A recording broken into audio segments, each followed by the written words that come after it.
Plus gros collectionneur de Suisse, comment je suis passé de ça à ça?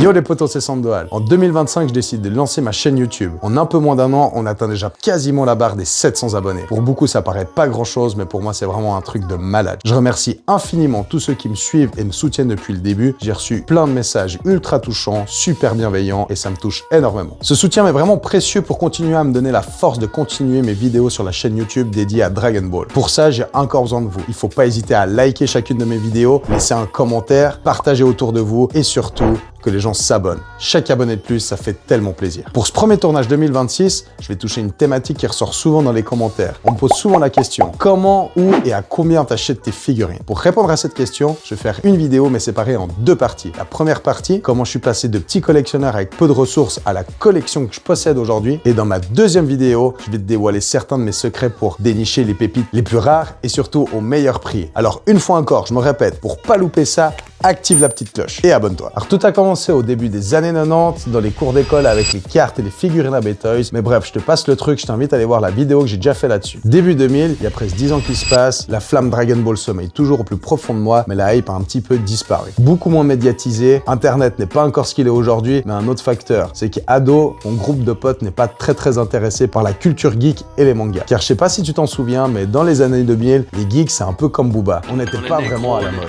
Mais c'est que fin des années 2000 que je rentre réellement dans le game de la collection et ça pour plusieurs raisons. Tout d'abord, je fais mon apprentissage, ça veut dire que je commence à gagner ma vie, j'ai un salaire. Et deuxièmement, je découvre deux boutiques geeks sur Lausanne, Miximage et Tanigami. Une troisième qui est vraiment incroyable, qui existe toujours aujourd'hui et qui est pour moi la meilleure de Suisse, Logon Game à Vevey. Gros big up à mon pote Philippot. En rentrant dans ces boutiques, un sentiment indestructible s'empare de moi. Je peux pas t'expliquer. Est-ce que mon rêve d'enfance est en train de devenir réalité? Plein de figurines dans les vitrines. Il y a une chose qui est sûre, c'est qu'il me les faut toutes. À ce moment-là, j'y connais pas grand chose dans les figurines. Mais ce que je constate, c'est que ça a plus rien à voir avec les AB Toys. Donc environ une fois par mois, soit je monte à Lausanne ou alors jusqu'à Vevey pour aller voir mon pote Philippot et j'achète à peu près tout ce qui est proposé et surtout qui me plaît. Alors au début des années 2010, qu'est-ce qu'on trouve dans ces magasins? Principalement du HQDX, du Sculpture ou encore du Master Star Piece. À l'époque, on avait beaucoup moins de choses à se mettre sous la dent. La qualité, elle est pas toujours au rendez-vous, mais on se contente de ce qu'il y a. Comme ce Gohan, par exemple, la gamme Sculpture, c'est pas ouf.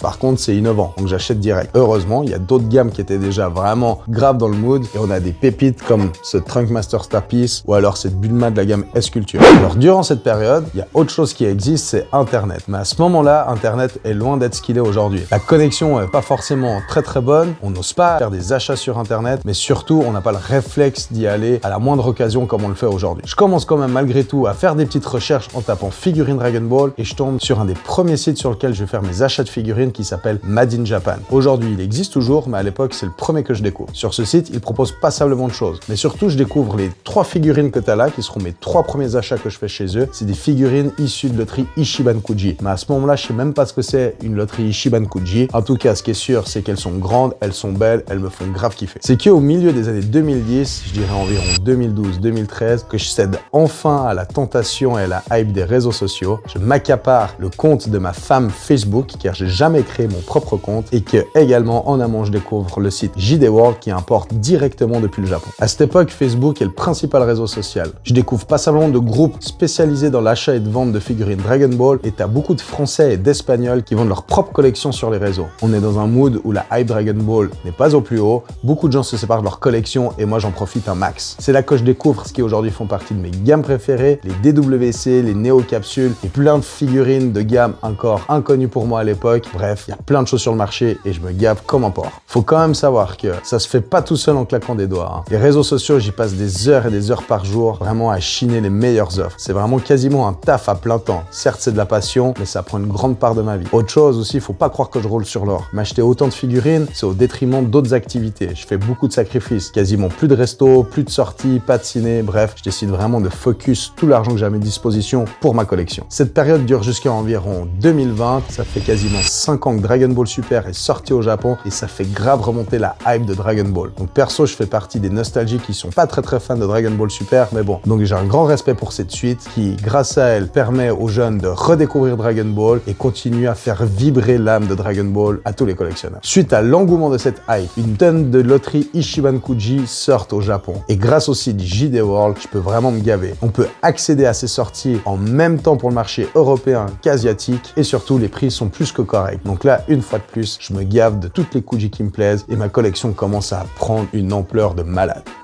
Cette période dure environ 1 ou 2 ans, la hype ne fait que croître, donc forcément il y a des concurrents qui apparaissent et le site JD World vient à disparaître pour des raisons un peu sombres. Donc là on est fin des années 2020, on arrive quasiment à aujourd'hui où justement des super sites sont nés que beaucoup de gens déjà connaissent, mais il y a également la possibilité d'accéder à un marché japonais, c'est encore mieux que de faire ses propres achats à Tokyo même. Donc pour découvrir ça, je t'invite une fois de plus à t'abonner, surtout oublie pas, active la petite cloche car je te présente tout ça en détail dans ma prochaine vidéo. Petit particulier, site internet, grande surface, enchères au Japon, quelle est la meilleure méthode pour acquérir les meilleures figurines mais surtout au meilleur prix et n'hésite pas à me lâcher un petit commentaire, ça fait toujours plaisir, partage ça à tes potes car chaque abonné de plus c'est ultra motivant. Je fais ça pour moi, pour le kiff, mais aussi pour vous, pour la communauté Dragon Ball.